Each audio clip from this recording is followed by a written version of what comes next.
Di dunia politik tak ada kawan dan lawan yang abadi, apalagi jika melihat sosok Anies Baswedan dan PDI Perjuangan di Pilpres 2024 lalu. Bersaing ketat di Pilpres, keduanya melunak di Pilkada. Ketua DPP PDI Perjuangan, Puan Maharani terang-terangan memuji sosok Anies Baswedan. Isyarat kerjasama di Pilkada pun menguat setelah PDI Perjuangan membuka peluang menggandeng PKB untuk mengusung Anies di Pilkada Jakarta. Saya juga sudah sampaikan dengan Pak Mohaimin Iskandar, kemungkinan kita akan melakukan kerjasama politik masuk di dalam Pilkada DKI Jakarta kalau kemungkinan PKB mengusung Pak Anies Baswedan sebagai calon Gubernur DKI Jakarta, maka ketika kerjasama kami dengan PKB direalisasi dalam Pilkada Jakarta, sangat mungkin pembicaraan mengenai kerjasama politik mengenai calon yang diusung dari PKB dalam Pak Anies Baswedan bicarakan dengan calon yang mungkin akan kami usung dari PDI Perjuangan. Mari kita tunggu beberapa waktu lagi dinamika politiknya akan seperti apa, tetapi kita membuka diri untuk bisa bekerja sama dengan partai politik manapun di dalam konteks pilkada karena setiap daerah punya konstelasi politik yang berbeda. Bak gayung bersambut, Anies Baswedan pun merasa terhormat dilirik PDI Perjuangan dan PKB. Anies akan membiarkan proses ini berjalan. Saya ingin sampaikan terima kasih, apresiasi kepada partai-partai yang memberikan kepercayaan itu. Dan tentu itu tidak lepas dari suasana yang tadi kita bahas, bahwa Jakarta yang tenang, teduh, damai selama 5 tahun kemarin, tentu kita ingin teruskan ke depan. Jadi saya merasa terhormat, saya merasa sangat menghargai, dan sambil ini proses mengalir ke depan, kira-kira seperti apa nantinya. Saling lirik di antara Anies, PDI Perjuangan dan PKB di Pilgub Jakarta membuat Partai Keadilan Sejahtera mendekat. PKS mengakui Anies berpotensi menang dengan kapasitasnya. Partai dengan raihan suara terbanyak di Jakarta ini pun belum ada keputusan final soal sosok yang akan dimajukan di Jakarta. Ya, kami menghormati semua partai politik yang saat ini menggadang-gadang Pak Anies. Ya, kami juga melihat memang Pak Anies juga punya potensi, ya, punya rekam jejak yang baik, ya, punya prestasi, secara punya capacity to win dan capacity to govern. Tapi kami harus sampaikan bahwa PKS belum mengambil keputusan kepala daerah, salah satunya Jakarta, siapa yang akan diusung. Ya, aspirasi sudah masuk memang dari DPW PKS Jakarta untuk mengusung Pak Anies, dan kami tentu akan mempertimbangkan itu. Setidaknya ada 3 mantan gubernur yang mencuat di Pilgub Jakarta. Selain Anies dan Basuki Cahayapurnama, ada juga mantan Gubernur Jawa Barat Ridwan Kamil. Begitu pula dengan putra bungsu Presiden Jokowi, Kaesang Pangarep, yang ikut meramaikan bursa Pilgub Jakarta. Tim Liputan, Kompas TV.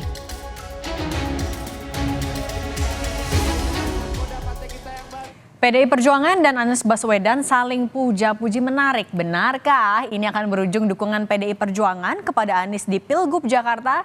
Kita bahas bersama Aditya Perdana, Direktur Algoritma Research and Consulting. Mas Adit, selamat sore. Selamat sore, Mbak. Mas Adit, ini Anies dan PDIP udah saling puja-puji, katanya sama-sama menarik lah. Mas Adit melihatnya ini sinyal kuat mereka kah akan kerjasama di Pilgub Jakarta tahun ini? Iya, kita menduga begitu ya, karena kan sinyal untuk bisa berdekatan, maka kemudian puja-puji itu harus dilakukan gitu ya. Biasanya begitu ya. Tapi apakah kemudian ini sebagai sebuah cara untuk melakukan pendekatan yang kemudian berujung kepada pembentukan koalisi, kita akan lihat saja gitu ya. Karena memang kalau misalkan diperhatikan calon yang mau diusung yaitu Anies Baswedan sebenarnya punya potensi yang sebagai calon presiden di pemilu 2024 yang lalu, dan juga mantan gubernur Jakarta, dan beliau juga memang ketika misalkan Pilpres kemarin hasilnya juga cukup, bahkan mungkin sangat baik gitu ya, bahkan beda 1% kalau nggak salah seingat saya dengan Pak Prabowo gitu. Jadi artinya modal politiknya Pak Anies memang relatif kuat gitu ya dibandingkan calon lain.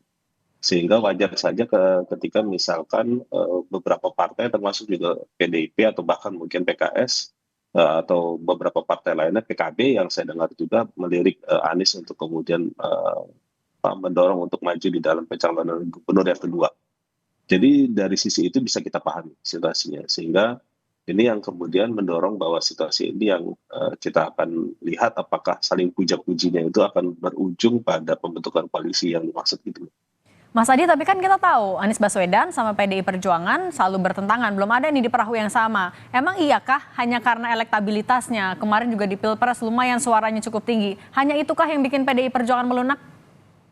Saya pikir satu hal yang harus diperhatikan bahwa sepanjang Pilpres kemarin tentu antara PDIP yang mencalonkan Pak Ganjar dan juga Pak Anies Baswedan berada dalam gerbong yang relatif sama gitu ya di dalam konstelasi politik yang kemarin gitu ya. Sehingga meskipun PDIP sudah menarik garis lurus gitu ya, berbeda dengan pemerintahan Pak Jokowi, meskipun mereka berada dalam pemerintahan, jadi sisi itu kelihatan yang kita sebut mendekatkan emosi dan juga rasa kejiwaannya di antara keduanya itu ya.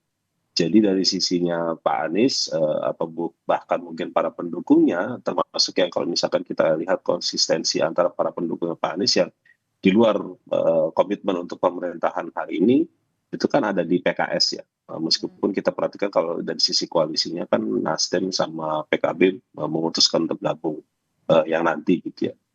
Sementara PKS dan juga PDIP ini kan kemungkinan kalau kita lihat arahnya ke depan di pemerintahan Pak Prabowo berada di luar pemerintahan. Jadi dari sisi itu yang saya pikir bertemu Mbak, chemistry-nya itu ya, bahasa emosi kejiwaan dari para elit politik dan juga mungkin para calon, termasuk juga Pak Anies atau bukan para elit PDIP atau bukan partai yang lain untuk bisa mengusung Pak Anies gitu ya. Jadi positioning politiknya itu yang kemudian juga akan dilihat sebagai bagian dari pembentukan koalisi ya, kalaupun nanti itu terjadi nanti. Oke, artinya benang merahnya adalah kepentingan dan emosi yang sama ya, chemistry yang sama sejak Pilpres. Tapi kalau melihat nih PDIP masih lagi puji-puji Anies Baswedan, adakah potensi sebenarnya PDIP mau majuin kadernya jadi wagubnya Anies Baswedan? Bisa jadi demikian gitu, karena kan kita juga bisa paham bahwa PDIP juga punya kursi yang cukup baik juga di DKI Jakarta gitu ya, selain di Jakarta yang besar juga adalah PKS misalnya. Jadi kita bisa paham bahwa PDIP sebenarnya sebagai sebuah partai di Jakarta mereka punya kesempatan untuk memajukan calon ya. Bahkan beberapa yang saya dengar itu santer misalkan kayak Pak Ahok, terus kemudian siapa lagi Pak Menteri Seskap gitu ya, Pak Pramono, Pak Jarod dan segala macam itu sempat disebut-sebut. Bahkan terakhir yang saya dengar juga adalah Pak Ketua DPRD, mantan Ketua DPRD Pak Edi ya, Prasetyo gitu, itu juga disebut-sebut ya. Jadi artinya Pak PDIP punya potensi banyak calon gitu ya. Nah cuma persoalannya adalah apakah kesepakatan yang akan mereka bangun itu akan terjadi atau tidak, karena kan pembentukan koalisinya itu masih memungkinkan untuk bisa terjadi atau bahkan mungkin tidak jadi sama sekali gitu. Jadi kita masih bicara soal asumsi-asumsi dan kemungkinan-kemungkinan gini Mbak. Oke, kan memang ada beberapa kader yang diajukan ya sama PDIP, misalnya tadi Prasetyo Edi. Tapi kan kita tahu PDIP nggak bisa maju sendiri kalau mau berkontestasi di pilkada. Nanti kira-kira PDIP biar bisa kuat nih mengusung Anies, siapa yang harus digandeng untuk jadi cawagupnya? Partainya juga mana aja, PKB kah? Yang saya dengar juga PKB sedang mencoba untuk mendekat ya. Dari sisi itu kita juga bisa memahami gitu PKB kenapa ingin mencalonkan Pak Anies ya, karena track record terkait dengan Pilpres kemarin. Jadi itu kita bisa sangat paham.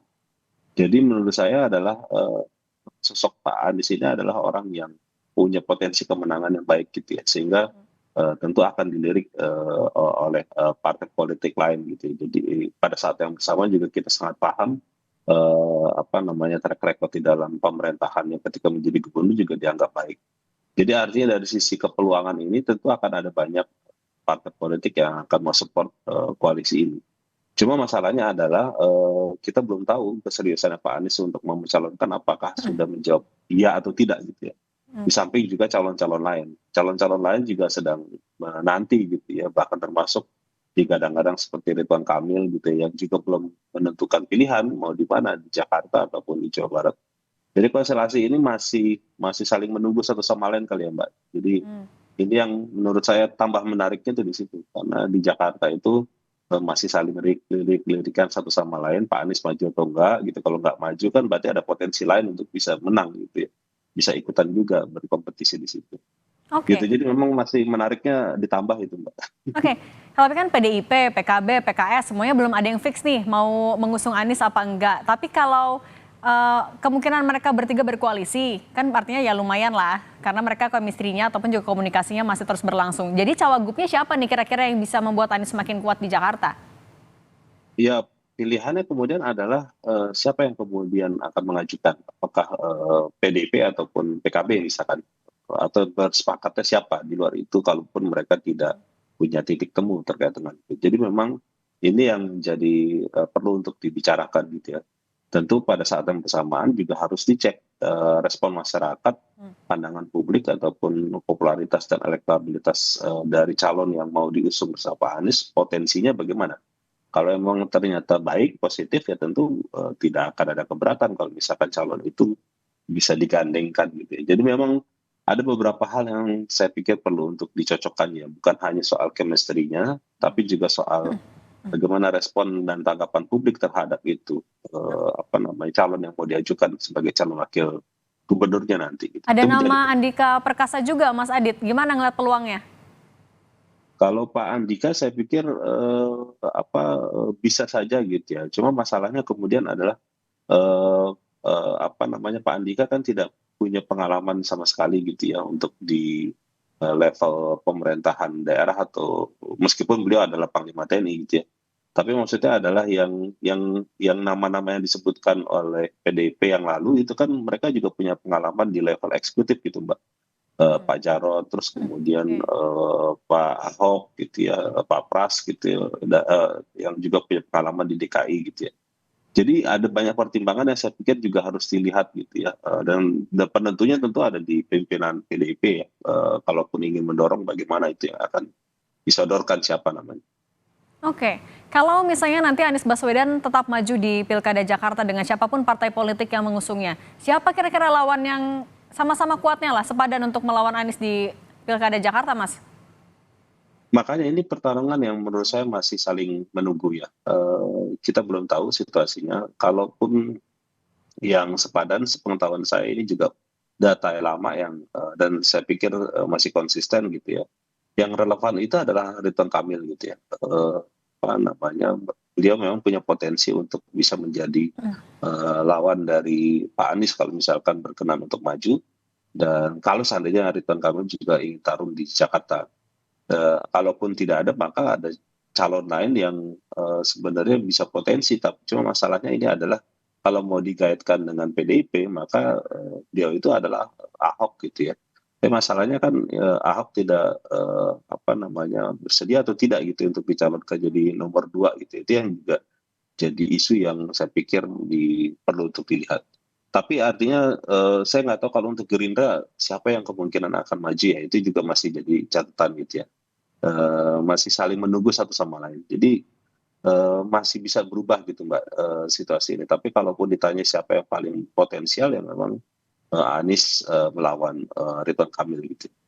Mungkinkah PDIP sebenarnya mengajukan nama Anies Baswedan memang untuk mempersiapkan melawan Ridwan Kamil di Jakarta?